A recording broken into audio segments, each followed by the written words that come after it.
जय जगन्नाथ। आशा करुचे आपण माने समस्ते बहुत भले थे। आज वीडियो बाट आशा ताहले वीडियो टी स्टार्ट करा पूर्व जो मैंने चैनल को नुआ देखुंती वीडियो तले रेड कलर सब्सक्राइब बटन को क्लिक करंतु पाखरे थे बेल आइकन ऑल ऑप्शन को प्रेस करंतु जहाद्वारा कि मुझे कौन सी वीडियो अपलोड करी आपण माने सर्वप्रथमे देखि परिबे। तेबे चलंतु सुनी नबा आज वीडियो। पौष मास कृष्ण पक्ष द्वितीय तिथि रे किंबा तृतीय तिथि रे बाट ओषा पालन करा जाए। ए ओषा को केही केही दांड पहरा ओषा मध्य कहिथांती। चलित वर्ष डिसेम्बर मास 17 तारिख मंगलवार दिन एही बाट ओषा पालन करा जाउछि। एही बाट ओषा घरर महिला माने बा स्त्री लोक माने निजर पिलार कष्ट दूर करिया पई एही ओषा करिथांती। बाट ओषा बा पिलार मंगल पई एही ओषा करिथांती। एही ओषा रे जम देवता को पूजा करा जाए। एही ओषार भोग लागि थाए मुआ भोग बा बुढ़ा चकुली। एही ओषाटी जे करिवो जो महिला माने करिवे से महिला सखाळे मुंड सफा करी गाधेइबो। एही ओषारे निर्जला उपवास रहिबा को पड़ी थाए। पानी मध्य पिया जाय न थाए। ओषा परे जाइकी भोग बा प्रसाद पाई सारला परे भोग पाई सारला परे पानी पीबो बा भोग जा लगेइथिबो ठाकुर पाखरे सेया खाइबो जाइकी राति रे खिया जीवो। एही ओषा गाँर स्त्री लोक माने 10 जन 12 जन 7 जन बा 5 जन माने एकाठी होई पंथई खोली संध्या बेले बा जन्म जत बेले आसी जाई थाए सेति बेले पूजा करा जाए। संध्या 7टा किबा 6:30 रे पूजा आरंभ कर 7टा रे पूजा आरंभ करा जाए। जन्म देखिले पूजा करा जाई थाए। जे माने ओषा करिथांती ओसेइती से माने अलता सिंदूर से दिन लगेई थांती सजबाज होई रही थांती सफा वस्त्र पिंधि थांती ओ 4टा बेले ओषा पूजा करिया पई बिरी चाउल पकई थांती बा पिठा करिया पई जे कोनसी पिठा करिया पई तयारी करिया पई पकई थांती चाउल। आउ मध्य पूजा करिया पई 4टा बेले फूल धूप दीप मूला आखु गुआ बजरमूली गच्छ बा बजरमूली गच्छ को यदि आपण माने चेरस आनी पना तले बजरमूली गच्छ को लंबा लंबा गच्छ को काटी आनिबे सेतिरे अपमा रंग आखु फूल कटई कोली से सब दुब बरकली पत्र से सब एकजुट करी से बजरमूली गच्छरे बांधी नेबे।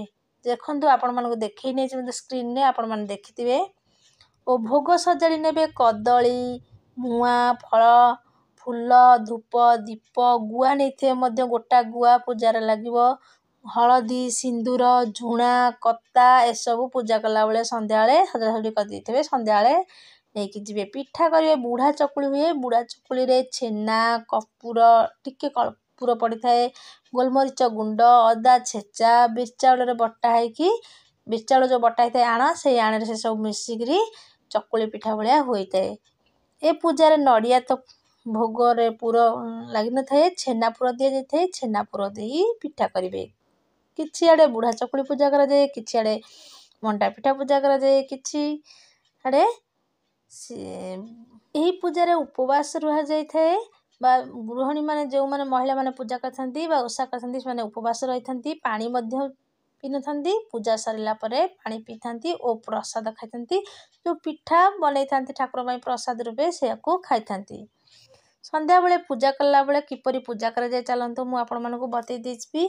4टा बेले तो पंथई खोली की पूजा करा जाय थाए एबे तो रास्ता सब पिचू बा कंक्रीट हे गला सेति पई माटी रे बा सीमेंट रे गोटे पंथई तयारी करा जाय थाए। मु आपण मानको प्रथमे देखिनी स्क्रीनशॉट रे किपरि पंथई पूजा होई थाए सेहि परि पंथई कर नेबे पंथई करी गोबर पानी रे लिपि देथेबे ताको संध्या बेले जेतो बेले जन्म उइबो बा जन्म देखा जिबे आकाश रे मा माने सब एकजुट हेबे पंथई पाखरे एकजुट होला परे प्रथमे जोट पंथई करथे सेठी टिके गंगा पानी छिंची नेबे छिंची सारला परे हलदी पानी जे सब माँ माने गुआ नेथे से सब समस्त को गुआ एकजुट हेई गोटे गिन्ना रे हलदी समस्त नेथिबे से हलदी मध्य एकजुट हेई हलदी अल्प टिके पानी देई हलदी सबु हलदी पानी रे सब जक गुआ धुआ हेबो धुआ हला परे पंथई रे से हलदी पानी सब ढळा हबो ढळा हेई सारला परे से गुआ को ପନ୍ଥେଇ ଯେଉଁ ହେଇଥିବ ସେଇ ପନ୍ଥେଇ ଉପରେ ଥୁଆ ହେବ ଗୁଆ। ସମସ୍ତ ମା ମାନଙ୍କର ଗୁଆ ଥୁଆଯିବ। ତାପରେ ସିନ୍ଦୁର ଦିଆଯିବ ପନ୍ଥେଇରେ ଆଉ ଗୁଆରେ। ଦେଇ ସାରିଲା ପରେ ଆଖୁ ମୂଳା କଦଳୀ ଯେଉଁ ନେଇଥିବେ ସେସବୁ ବଜ୍ରମୂଳି ଗଛ ସେସବୁ ଯେଉଁ ବିଡ଼ା ବାନ୍ଧି ନେଇଥିବେ ସମସ୍ତ ମା ମାନଙ୍କର ସେଇ ପନ୍ଥେଇ ମଝିରେ ସେସବୁ ଥୁଆ ହେବ। ଥୁଆ ହେଇସାରିଲା ପରେ ଧୂପ ଦୀପ ଲାଗିବ। ତାପରେ ସମସ୍ତ ମା ମାନଙ୍କର ଫୁଲ ମଧ୍ୟ ଏକଜୁଟ ହେଇକି ଫୁଲ ଦିଆଯିବ ପନ୍ଥେଇରେ। ଦେଇ ସାରିଲା ପରେ ଝୁଣା ଧୂପ ଦୀପ ଲଗେଇ ବହି ପଢ଼ାଯିବ। ବହି ପଢ଼ା ସାରିଲା ପରେ ସମସ୍ତ ମା ମାନେ ଯେଉଁ ନେଇଥିବେ କଦଳୀ ଫଳମୂଳ ପିଠା ସେସବୁ ସମସ୍ତ ମା ମାନଙ୍କର ଗୋଟେ ଜାଗାରେ ଏକଜୁଟ ହେଇକିରି ସେସବୁ ଚକଡ଼ା ଚକଡ଼ି ହେଇ ଗୋଟେ ପଣା ପ୍ରସ୍ତୁତି ହେବ। ପଣା ହେଇସାରିଲା ପରେ ସମସ୍ତ ମା ମାନେ ଧରିକିରି ପଣାକୁ ପନ୍ଥେଇରେ ଓଜାଡ଼ିବେ। ଆଉ ଯାହା ମା ମାନଙ୍କ ତସଲାରେ କିଛି କିଛି ଭୋଗ ଥିବ ସେସବୁ ପାଣି ଛଡ଼ାଯିବ। ଧୂପ ଦୀପ ଲଗେଇକି ସମସ୍ତେ ମା ମାନେ ବନ୍ଦାପନା କରିବେ। ଝୁଣାରେ ବନ୍ଦାପନା କରିବେ। କର୍ପୂର ଆଳତି କରିବେ। ତାପରେ ସମସ୍ତେ ମା ମାନେ ପ୍ରଣାମ କରିବେ। ପ୍ରଣାମ କରିସାରିଲା ପରେ 7 ଘେରା ପନ୍ଥେଇ ଚାରିକଡ଼େ ବୁଲିକିରି ଦାଣ୍ଡ ପହଁରିଲା ଭଳିଆ ବା ଓଳେଇଲା ପରିକା ସେଇ ଯେଉଁ ନେଇଥିବେ ବଜ୍ରମୂଳି ଝାଡ଼ୁରେ ଓଳେଇବେ। ଓଳେଇ ସାରିଲା ପରେ ସମସ୍ତେ ପ୍ରଣାମ କରିବେ। ପ୍ରଣାମ କରିସାରିଲା ପରେ ସମସ୍ତେ ସେ ବଜ୍ରମୂଳି ଯେଉଁ ବିଡ଼ା ହେଇଥିବେ ସମସ୍ତେ ଭାଙ୍ଗିକିରି ଖଣ୍ଡେ ଖଣ୍ଡେ ଯେଉଁ ଡାଲାରେ ଭୋଗ ଡାଲାରେ ରଖିଥିବେ ଘରକୁ ଆଣିବେ। ଘରକୁ ଆଣି ପିଲାଙ୍କ ମୁଣ୍ଡରେ ବାଡ଼େଇ ନେବେ ଓ ବ୍ରତଧାରୀ ମାନେ ସେଇ ଭୋଗ ଖାଇପାରିବେ। ଖାଇକିରି ସେଦିନ ତାପରେ ଭୋଗ ପାଇସାରିଲା ପରେ ପାଣି ପିଇବେ। ଯଦି ଘରେ କରିଥିବେ ପିଠା ଯେଉଁ ଅରୁଆ ପିଠା ସେଇ ପିଠାକୁ ଖାଇକି ସେଦିନ ରହିବେ। ତାହେଲେ ଆଜି ପାଇଁ ଏତିକି ରହୁଛି। ପୁଣି ଦେଖା ହେବ ନେକ୍ସଟ ଭିଡ଼ିଓରେ। ଜୟ ଜଗନ୍ନାଥ। ସବସ୍କ୍ରାଇବ୍ ନିଶ୍ଚିନ୍ତ କରନ୍ତୁ।